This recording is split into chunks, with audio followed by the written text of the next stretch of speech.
लोग एक टॉपिक लेकर आए हैं, रमजान में क्या क्या चीजें ज्यादा महंगी हो जाती है। सब्जी में एशिया जो भी खाने पीने की वो है, हर चीज महंगी हुई थी। आटा, चीनी, खजूरें वगैरह, सेब, आम। 800 रुपए दिहाड़ी है हमारी, मजदूरी करने हम लोग। चीनी खरीदें, घी खरीदें, आटा खरीदें, बच्चों का दूध खरीदें, क्या खरीदें? अभी खुदकशी को दिल करता है और क्या करें। क्यों महंगी हो जाती है? मंडी सब में माल महंगा मिलता है इसलिए। जैसे वो अकेले बेचने वाले वो फिर रेट बढ़ा के बेचेंगे बस। 100 रुपए का पेटी खरीद के लेके आ रहे हैं तो यहाँ पे वो सोचते हैं कि हम 400 रुपए इसके ऊपर कमा लें। अगर 1 रुपया कीमत चढ़ती है तो 10 रुपए बढ़ा देते हैं। पीछे माल जमीनों पे रोक देते हैं बेल के अंदर। बस 10 दिन के अंदर उनको समझ लो कि 60-70 हजार रुपए कमाने होते हैं कि बच्चों की शॉपिंग वगैरह करवाने के लिए। शॉपिंग इसी में से निकालनी है। इसी में से निकालनी है। जितना इकट्ठा कर ले ये नहीं, आखिरत का कोई नहीं सोचता, सभी दुनिया का ही सोचता है। हमें रमजान में अपने भाइयों को किस तरह ख्याल करना चाहिए? इनके बारे में यही कह रहे हैं, गरीब और अवाम में बेसी पिस रही है महंगाई में, हाँ। थोड़ा ख्याल करो। हम तो अपने तरफ से कोशिश करें भाई सस्ता माल बेचें और रमजान है और माशाल्लाह सवाब कमावे। हस्ब तौफीक जितने भी हो, मतलब इंसान को ख्याल करना चाहिए अपने भाइयों का।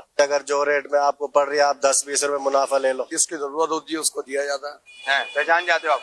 नहीं, जिसको जरूरत होती है वो बोलता है, जरूरतमंद होता है देते हैं उसको, जिसका हक होता है उसको देते हैं। जी, अमीरुल सुन्नत की बारगाह में यही अर्ज है कि बातें बहुत सारी हो रही हैं और जहाँ जा रहे हैं महंगाई बहुत हो रही है, महंगाई बहुत हो रही है। और जिस तरह अभी भाई ने बातों बातों में कहा कि ऐसा है कि बाद लोग खुदकुशी की तरफ भी जा रहे हैं, ये कारोबार नहीं है, महंगाई है, तो हल भी बताएं, परेशानी दूर कैसे होगी ये भी इरशाद फरमाइए। कि मार्केट में थोड़ी इस किस्म की गुफ्तगू है, लोग है ना माल स्टॉक कर रहे हैं, तो अब जो स्टॉक कर रहे हैं माल को, फलों को, सब्जियों को या किसी भी चीज को, इसके बारे में आप क्या फरमाते हैं? और जो आ रहे हैं हम उनका किस तरह ख्याल करें, जो फ्रूट वाले हैं, सब्जी वाले हैं, गोश्त वाले हैं और जरूरतमंद होते हैं या कोई राशन का सामान लेने जा रहे हैं, तो अब वो बस वक्त पोजीशन ऐसी नहीं होती लेकिन सामान ज्यादा डलवा लेते हैं। आप क्या बात इरशाद फरमाएंगे, रहनुमाई फरमाएं। अमीर सुन्नत को जानते हो? मुरीद है उनके, बिल्कुल पूरा घराना हमारा। अल्हम्दुलिल्लाह वो बेहतरीन नसीहत दे रहे हैं, अच्छा बयान होता है। सुभान अल्लाह। जो भूले हुए हमारे अल्फाज है वो भी याद आ जाए। बाबा जान जब मुस्कुराते हैं ना तो ऐसा लगता है उनके मुंह से फूल झड़ रहे हैं। और जब भी वो बयान करते हैं मदनी मुज़ाकरा में बड़े शौक से सुनता हूँ मैं, माशाअल्लाह। और मैं टीवी आगे अपने बच्चों को भी बैठाता हूँ मैं उनको। मुर्शिदी अत्तार पर नूर की बरसात हो। हर साहबिए नबी जन्नती जन्नती, हर साहबिए नबी,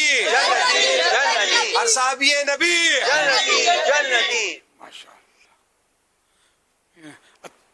या अत्तारी दुकानदार और ठेले वाले जमा किए सैयद साहब ने लगता है। मुख्तलिफ थे सब तो नहीं, अब तो मिक्स ही होंगे ज़ाहिर है।